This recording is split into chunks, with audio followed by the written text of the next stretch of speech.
ఈ రోజుల్లో అమ్మాయిలు ఎంతో జాగ్రత్తగా ఉండాల్సిన పరిస్థితి. ఎందుకంటే కళ్ళు మూసి తెరిచేలోపే జీవితాలు మారిపోతున్నాయి. ఎవరిని నమ్మాలో ఎవరిని నమ్మకూడదో తెలియని అయోమయ పరిస్థితుల్లో ఉన్నాం. తీయగా మాట్లాడే మాటల వెనుక విషాన్ని చిమ్మే గుణం ఉంటుందనే చేదు నిజాన్ని మీకు చెప్పే ప్రయత్నమే ఈ స్టోరీ. అది కోల్కతాలోని ఓ బ్రోతల్ హౌస్. కవ్వించే చూపులతో, మోగించే మల్లెపువ్వుల గుమగుమలతో మరో లోకాన్ని తలపించేలా ఉంది ఆ ప్రాంతం. పైగా లోపలికి వస్తే స్వర్గాన్ని చూపిస్తామంటూ కొందరు అమ్మాయిలు బయట నిలబడి వచ్చిపోయే వారిని పిలుస్తున్నారు. ఇంతలో ఓ అబ్బాయి భయంగా ఎవరైనా చూస్తున్నారా అని చుట్టూ చూస్తూ చటుక్కున లోపలికి వచ్చాడు. అక్కడి ఎదురుగా ఉన్న కమల అనే మహిళ ఆవోజీ అంటూ కిల్లి నములుతూ స్వాగతం పలికింది. తల పైకి ఎత్తకుండానే మొహం కనిపించకుండా మీకు ఎంత డబ్బు కావాలన్నా ఇస్తాను, కానీ నాకు మంచి అమ్మాయి కావాలి అన్నాడు. మీరేం కంగారు పడకండి సార్, మన దగ్గర మంచి మాల్ ఉంటుంది అని చెప్పి లోపల నుండి ఓ అమ్మాయిని పిలిచింది. ఈవిడ ఫ్రెష్ సార్, ఎంజాయ్ చేయండి అంటూ ఆ అమ్మాయిని లోపలికి తీసుకెళ్లమని చెప్పింది. ఆ అబ్బాయి సిగ్గుతో తలదించుకొని అమ్మాయితో గదిలోకి వెళ్ళాడు. తలుపులు మూసేశారు. ఆ అబ్బాయి ఇంకా భయంగానే ఉన్నాడు. బహుశా కొత్త అనుకుంటా. సరే ఏం పర్లేదు, ఇక్కడికి ఎవరూ రారు అంటూ ధైర్యం చెప్పగానే తలపైకెత్తాడు ఆ అబ్బాయి. అంతే, ఎదురుగా ఉన్న ఆ అమ్మాయిని చూడగానే తెలియకుండానే ఆ అబ్బాయి కళ్ళలో నీళ్ల సుడులు తిరిగాయి. అటువైపు ఆ అమ్మాయి పరిస్థితి కూడా అంతే.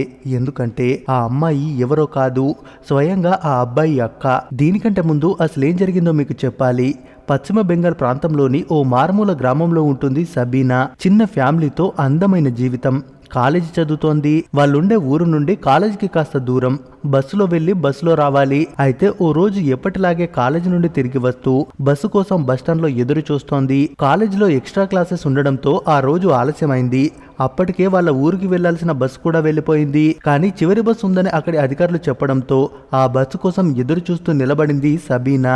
ఇంతలో ఓ మహిళ సబీనా దగ్గరికి వచ్చి అడ్రస్ అడిగింది. కట్టు బొట్టు, ఒళ్లంతా నగలతో సంప్రదాయం ఉట్టిపడేలా ఉందావిడ. ఇక ఆమె అడిగిన అడ్రస్ చెప్పింది సబీనా. ఎందుకంటే అది వాళ్ళ ఊరికి దగ్గరే కాబట్టి. కాసేపటికి ఇద్దరి మధ్య మాటల పరిచయం పెరిగింది.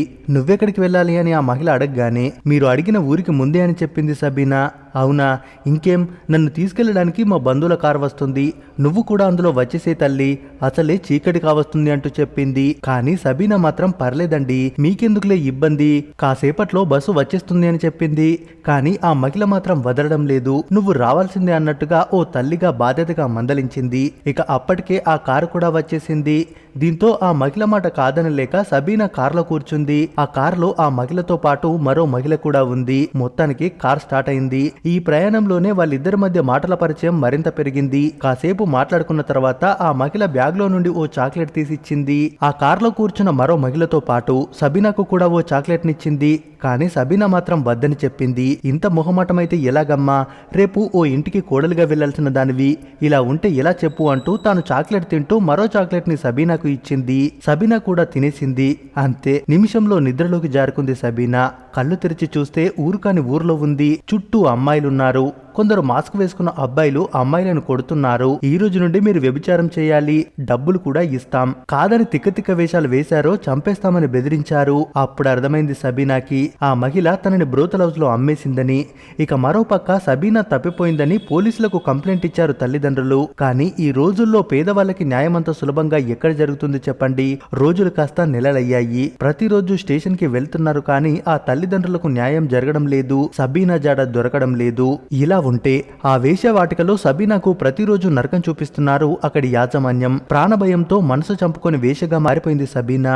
ఇక అక్కడికి వచ్చే చాలా మంది మొగాళ్ళు సబీనానే కావాలనేవారు.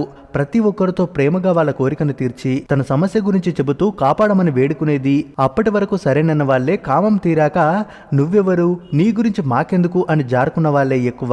ఈ పరిణామాలన్నీ చూసి తాను బయటపడడం అసంభవం అనుకుంది. అలా చీకట్లోనే 6 నెలలు గడిచిపోయాయి. ఈ నరక జీవితం ఆమెకు అలవాటైపోయింది. సాయంత్రం 6 కాగానే మల్లెపూలు పెట్టుకుని బయట నిల్చోవాలి.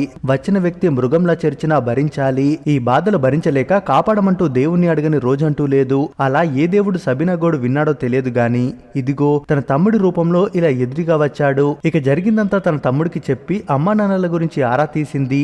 వాళ్ళను గుర్తు తెచ్చుకొని తమ్ముడిని పట్టుకుని ఏడ్చేసింది. కాసేపటికి సబీనా ఆ నరక కోపం నుండి బయటపడే మార్గం గురించి ఇద్దరు మాట్లాడుకున్నారు. లోకల్ పోలీసులకు చెప్తే పనవ్వదని, వాళ్ళంతా ఇక్కడ మామూలు తీసుకునే వాళ్లే కాబట్టి పెద్ద ఆఫీసర్లకు చెప్తే పనవుతుందని చెప్పింది. అలా ఇద్దరు కలిసి ఓ నిర్ణయానికి వచ్చారు.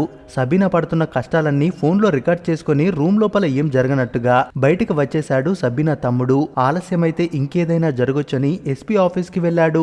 బయట సెక్యూరిటీ అడ్డుకుంటున్నా సరే తన గూడు చెప్పి లోపలికి వెళ్ళాడు. ఇక మేడం దగ్గరికి వెళ్ళి, మేడం మా అక్క పరిస్థితి ఇది, తప్పిపోయిందనుకున్న మా అక్క ఇలా బ్రోతల్ హౌస్ లో నరకం చూస్తుందని ఫోన్ లో రికార్డ్ చేసిన ప్రూఫ్లని ఎస్పీ ముందు పెట్టి కన్నీళ్లు పెట్టుకున్నాడు. అది చూశాక ఒక్క క్షణం కూడా ఆలస్యం చేయకుండా కింది స్థాయి అధికారులను నమ్మకుండా తానే స్వయంగా రంగంలోకి దిగింది ఎస్పీ మంజిల్. ఒక్కరు కూడా తప్పించుకోకుండా 100 మందికి పైగా పోలీసు బలగాలతో బ్రోతల్ హౌస్ పై రైడ్ చేశారు.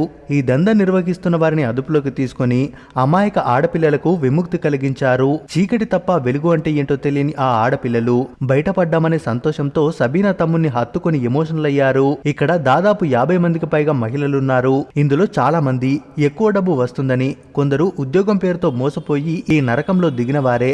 మొత్తానికి సబీనా తమ్ముడి వల్ల మోసపోయిన అమ్మాయిలు బయటపడ్డారు. సబీనా ఇంటికి వెళ్ళిపోయింది. సో చూశారు కదా, ఒక్క చిన్న మాట సబీనా 6 నెలల జీవితాన్ని నరకకూపంలో పడేసింది. ఏమరపాటుగా ఉంటే ఎలాంటి అనర్థాలు జరుగుతాయో చెప్పిన సంఘటన ఇది. అందుకే ప్రతి ఒక్కరూ జాగ్రత్తగా ఉండాలి. తెలియని వాళ్ళను గుడ్డిగా నమ్మకూడదు. అందుకోసం ఈ వీడియోని మీ ఫ్రెండ్స్ కి, ఫ్యామిలీకి షేర్ చేయండి. ఈ వీడియో గురించి మీరేమనుకుంటున్నారో మీ అభిప్రాయాన్ని కామెంట్స్ రూపంలో తెలియజేయండి. మరిన్ని ఇలాంటి వీడియోస్ కోసం మన ఛానల్ ని తప్పక సబ్స్క్రైబ్ చేసుకోండి.